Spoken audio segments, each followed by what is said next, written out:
शौर्य ने मार दिया प्रीता को थप्पड़। जी हाँ दोस्तों, कुंडली भाग्य के आने वाले धमाकेदार एपिसोड में जब निधि पंखे से लटक कर अटेम्प्ट टू सुसाइड की कोशिश करेगी, तभी करण निधि को बचाने के लिए निधि के पास आ जाएगा और करण गुस्से से निधि को कहेगा कि निधि तुम पागल हो गई हो क्या, ये तुम क्या करी थी। तभी ऐसा सुनकर निधि कुछ बोल नहीं पाएगी। जहाँ पर जब घर में लूथरा हाउस में पुलिस वाले करण को गिरफ्तार करने के लिए आएंगे और पुलिस वालों को देखकर करण पुलिस वालों के पास आएगा और पुलिस वाले करण को कहेंगे कि mister Karan Luthra you are under arrest. तभी ऐसा सुनकर करण को काफी बड़ा शौक लगेगा। जहाँ पर जब प्रीता करण के साथ पुलिस वालों के सामने आएगी और प्रीता पुलिस वालों को कहेगी कि करण को आप अरेस्ट करना क्यों चाहते हैं, करण ने आखिर किया क्या है। तभी ऐसा सुनकर पुलिस वाले कहेंगे कि आपको निधि को सुसाइड करने के लिए उकसाने की कोशिश में अरेस्ट किया जाता है, क्योंकि आपने निधि को सुसाइड करने के लिए उकसाया। यह सुनकर करण प्रीता के होश उड़ जाएंगे। जहाँ पर जब निधि को पता चलेगा कि पुलिस वाले लूथरा हाउस में आकर करण को अरेस्ट करके ले गए हैं, तभी निधि के होश उड़ जाएंगे, क्योंकि ये काम निधि का नहीं होगा। यहाँ पर जब निधि अपने मन में कहेगी कि ये आखिर किसने किया,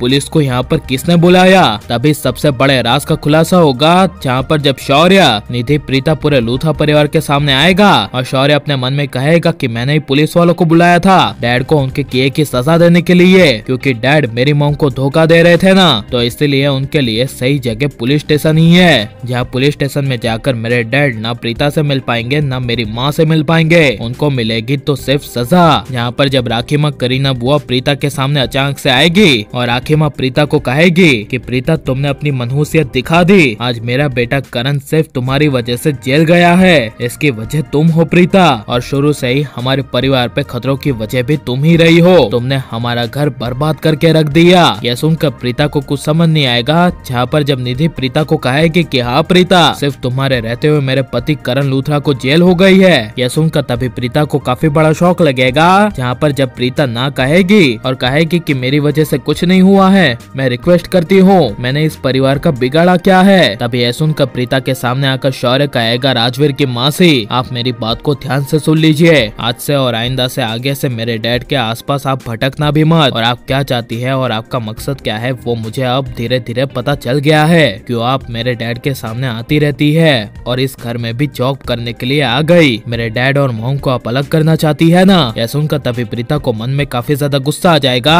और प्रीता तभी शौर्य को 100 से थप्पड़ मार देगी। यहाँ पर शौर्य प्रीता के हाथों से थप्पड़ खाकर प्रीता के सामने गुस्से से देखेगा और शौर्य प्रीता को कहेगा कि क्यों क्या हुआ, सही बात सुनी नहीं गई, आपने जो किया है और जो करती आई है वही तो मैंने आपको बताया है। तभी यह सुनकर प्रीता शौर्य को कहेगी कि मैंने तुम्हें अपने बेटे जैसा माना है और तुम ही ऐसी बात कर रहे हो। तभी यह सुनकर शौर्य अचानक से सुनकर प्रीता को 100 से थप्पड़ मार देगा और शौर्य प्रीता को कहेगा कि जस्ट शट अप, मैं कोई आपका बेटा नहीं हूँ और ना ही मैं आपके बेटे जैसा हूँ, मैं सिर्फ मेरी मॉम निधि का बेटा हूँ। यह सुनकर प्रीता के होश उड़ जाएंगे और प्रीता एक बार फिर बेवजह लूथरा हाउस से चली जाएगी और पूरे लूथरा परिवार के लोग प्रीता को धक्के मारकर लूथरा हाउस से बाहर निकाल देंगे और प्रीता को दोबारा ऐसे लूथरा हाउस में जाना चाहिए कि नहीं, और प्रीता की याददाश्त वापस आ जानी चाहिए कि नहीं, और आप करण प्रीता को एक होते हुए देखना चाहते हैं क्या नहीं, ये सब हमें कमेंट में जरूर बताएं और आप प्लीज इस वीडियो को लाइक शेयर हमारे चैनल को सब्सक्राइब करें।